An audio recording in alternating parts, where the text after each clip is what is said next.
Islamic দলে ওরা কি বাধ্যতামূলক কিনা, নির্দিষ্ট দল না করলে কি মানুষ কাফের হয়ে যাবে?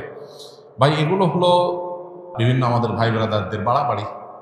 বিভিন্ন ইসলামিক দলের কর্মীরা তারা তাদের মতো করে অনেক কথা বলেন, যেগুলো আসলে না কোরআন হাদিসে আছে, না তাদের দলের নেতারা তাদেরকে ভাই বলেন। এরকম অনেক ভাই ব্রাদার আছেন যারা এই ধরনের কথাবার্তা বলেন। একজন মুসলমান রাজনীতি সচেতন হতে হবে। ইসলাম এবং মুসলমানদের কল্যাণ কোন দিকে, অকল্যাণ কোন দিকে, এইটুকু বোঝার মতো ক্ষমতা একজন মুসলমানের মধ্যে থাকতে হবে, এবং তিনি ইসলাম এবং মুসলিমদের কল্যাণ, নিজের দেশ, মাটি, মানুষের কল্যাণ বিবেচনা করে তাকে সিদ্ধান্ত নিতে হবে। তার কোনো সিদ্ধান্ত এটা যদি কোনো খারাপ মানুষের বা ইসলাম মুসলমানদের প্রতি বিদ্বেষ পোষণকারী বা ইসলামের ব্যাপারে অমনোযোগী মানুষের এগিয়ে যাওয়ার পথকে উন্মোচন করে, সে আল্লাহর কাছে দায়ী থাকবে। এজন্য তার রাজনীতির সচেতনতা, তার মতামত এবং ভোট প্রদান, এগুলোর ক্ষেত্রে অবশ্যই দায়িত্বশীলতার পরিচয় একজন মানুষকে দিতে হবে। কিন্তু একই সাথে দাওয়াতি কাজ করার জন্য, ইসলামের মানুষকে আহ্বান করার জন্য অনেক প্ল্যাটফর্ম আছে। ইসলামী দলগুলো সেরকম অনেকগুলো প্ল্যাটফর্ম, অনেকগুলো দল, অনেকগুলো প্ল্যাটফর্ম। কেউ কোনো প্ল্যাটফর্মকে বেশি উপযোগী মনে করে সেই প্ল্যাটফর্মে তিনি কাজ করছেন, সেটা পলিটিক্যাল হতে পারে, নন পলিটিক্যাল হতে পারে। এটা আল্লাহর কাছে নাজাত পাওয়ার জন্য যথেষ্ট। মৌলিকভাবে মুসলিমদের যে মূল ধারা আছে, সেই মূল ধারা, সেই ধারার মধ্যে আবার বহু উপধারা, বহু প্ল্যাটফর্ম আছে।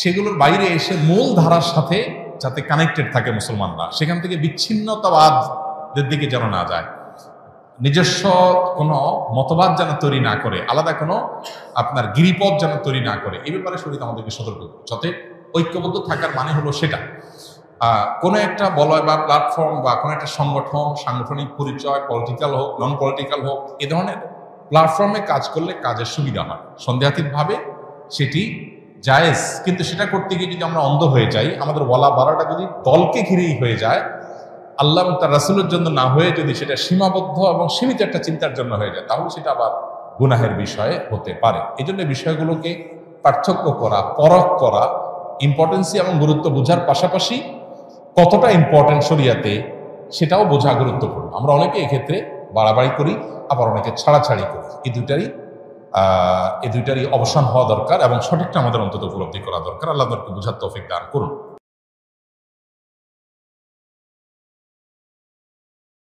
আমি 25 বছর বয়সী একজন যুবক। আমার পরিবার বারবার বিয়ের জন্য চাপ দিচ্ছে, কিন্তু আমি এখনো মানসিকভাবে প্রস্তুত নই এবং দিনদার কোনো পাত্রীর খোঁজও পাইনি।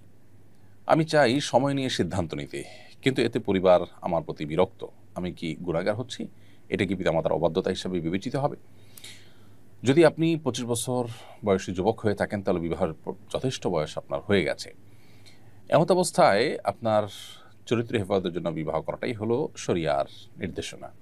সেক্ষেত্রে আপনার পরিবার যখন বিবাহের জন্য আপনাকে চাপ দিচ্ছেন, তাহলে সেটা শরিয়ার চাহিদা কি তারা বাস্তবায়ন করতে চাচ্ছেন, তাদের এই চাপ দেওয়াটা অযৌক্তিক নয়। এখন প্রশ্ন হলো যে আপনি এই মুহূর্তে বিবাহ করার জন্য শারীরিকভাবে প্রস্তুত কিনা। শরিয়ার দৃষ্টিকোণ থেকে মোহর এবং স্ত্রীর ডাল ভাত জোগাড় করার মতো অবস্থা থাকলেই আপনি বিবাহ করতে পারেন। বিশেষ করে যদি চরিত্র হেফাজত করাটা ডিফিকাল্ট হয়, যুগে সবার জন্য ডিফিকাল্ট, পরিবেশটাই অত্যন্ত চ্যালেঞ্জিং। তো এই পরিবেশে যদি আপনি বিবাহ করলে আপনার ইমান, আমল, আপনার তাকওয়া, চরিত্র হেফাজত করতে সহজ হয়, তাহলে বিবাহ করাটা আপনার কর্তব্য। একদিকে আপনি উপযুক্ত বয়স হয়েছে আপনার, দ্বিতীয়ত হলো বাবা মার নির্দেশ আছে, তৃতীয়ত হলো আপনার বিবাহের নিড আছে, এবং চতুর্থত হলো আপনার সামর্থ্য আছে। তাহলে আপনার তাদের এই নির্দেশনাকে ডিনাই করাটা অন্যায়। হ্যাঁ, আপনি যদি উপযুক্ত পাত্রী খোঁজার জন্য যৌক্তিক সময় নেন, যে 2 মাস, 4 মাস, 6 মাস, তাহলে সেক্ষেত্রে সেটা অন্যায় হিসেবে বিবেচিত হবে না, কারণ অপাত্রে উপযুক্ত ক্ষেত্রে আপনাকে বিবাহ করতে শরীয়ত নির্দেশ করে না। তবে অহেতুক আপনি মাসকে মাস, বছরকে বছর বিলম্ব করবেন, তথাকথিত পায়ে দাঁড়াবার নাম করে অনেক বেশি দেরি করবেন, এই সমস্ত বিষয়গুলো যদি আপনাকে বিলম্ব করতে উদ্বুদ্ধ করে, তাহলে সেটা হবে আপনার ভুল। তবে বাবা মার এই নির্দেশনা আপনার জন্য মানাটা ফরজ নয়, বিশেষ করে যখন সেটি বাস্তবায়ন করাটা আপনার জন্য চ্যালেঞ্জিং। আপনি দিনদার পাত্রী পাচ্ছেন না, একটু সময় নিচ্ছেন, খুঁজছেন, তাহলে এক্ষেত্রে আপনার বাবা মার চাপাচাপিতে আপনার বদ্দিনদার কোনো মেয়ে, যেন তেন কোনো মেয়ে বিয়ে করতে আপনি বাধ্য নন। এটি হলো মৌলিক কথা।